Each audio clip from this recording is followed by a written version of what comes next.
Another topic is turboprop engine. Turboprop engine भी बिल्कुल turbojet engine जैसा ही है। आप एलिमेंट्स देख सकते हैं, diffuser, compressor, combustor, turbine and nozzle. Diffuser से भी पहले, सबसे पहले हमने यहाँ पे एक प्रोपेलर और लगा दिया है, बाकी सारी कंस्ट्रक्शन सेम है। Another is turbofan or bypass engine. The performance of turbofan engine lies in between the performance of turbojet and turboprop engine. दोनों इंजन्स के बीच की परफॉर्मेंस होती है। Turbofan engine is similar in operation to the turboprop engine except for the following differences. Number one, bypass air ducted in case of turbofan engine is much less compared to turboprop engine.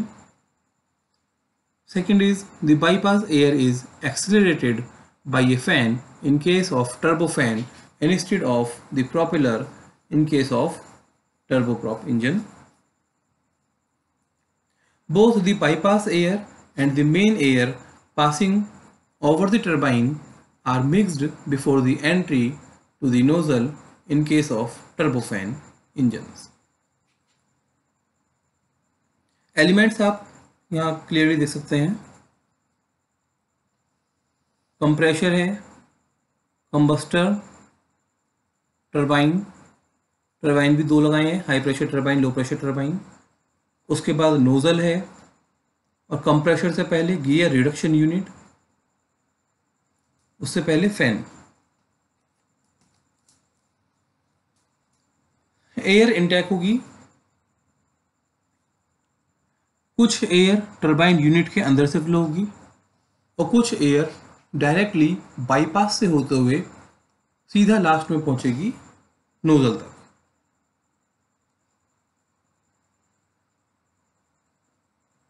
The bypass air and main air passing over the turbine are mixed before the entry to the nozzle.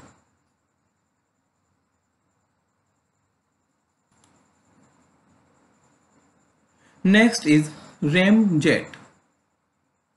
Ramjet जैसे नाम से clear है, यहाँ पर RAM compression होता है।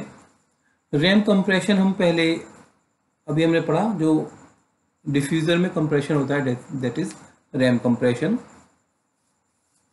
इस diagram में हम क्लियरली देख सकते हैं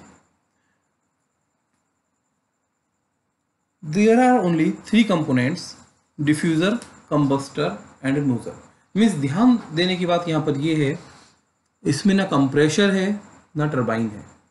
सबसे बड़ी बात यहाँ पर है, कंप्रेशर भी नहीं है, टरबाइन भी नहीं है। मीन्स कोई भी मूविंग एलिमेंट इस रैमजेट इंजन में नहीं है, और ये इंजन अपने आप उड़ भी नहीं सकता। किसी दूसरे इंजन की हेल्प से हम इसको उड़ाएंगे, जब पर्टिकुलर वेलोसिटी पर पहुंचेगा उसके बाद फिर ये अपने आप लिफ्ट करेगा।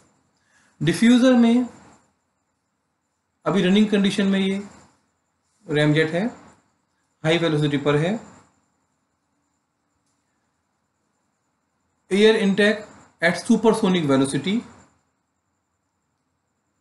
डिफ्यूज़र में रैम कंप्रेशन होगा, हाईली कंप्रेस्ड एयर कंबस्टर में पहुंचेगी, फ्यूल बर्न होगा, गैसेस प्रोड्यूस होंगी, और वो गैसेस नोजल से हाई वेलोसिटी से रिलीज होती हैं, जिससे मोशन क्रिएट होती है।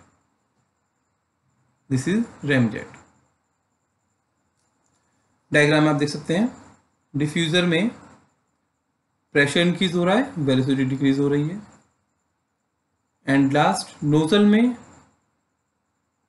प्रेशर डिक्रीज है एंड वेलोसिटी इंक्रीज है।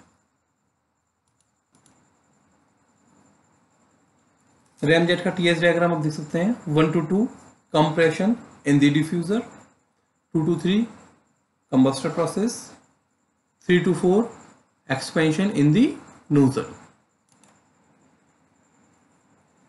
Now another is pulse jet or flying bomb. इस डायग्राम में आप देख सकते हैं,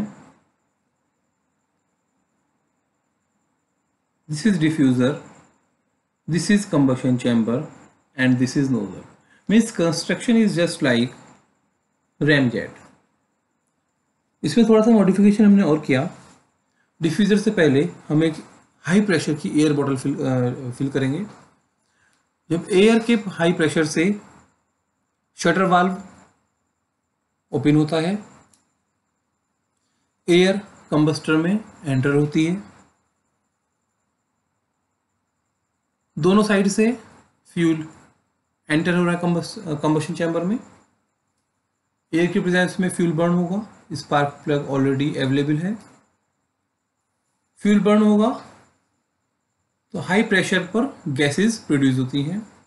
उन गैसेस के प्रेशर से शटर वाल्व अपने आप बंद हो जाता है,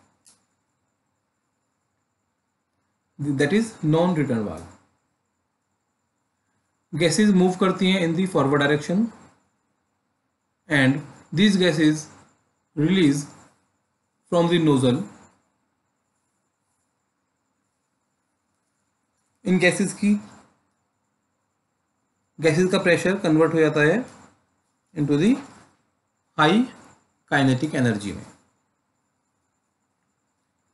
जब गैसेस रिलीज हो जाती हैं नोजल से बाहर, कंबशन चैम्बर के अंदर वैक्यूम क्रिएट होता है।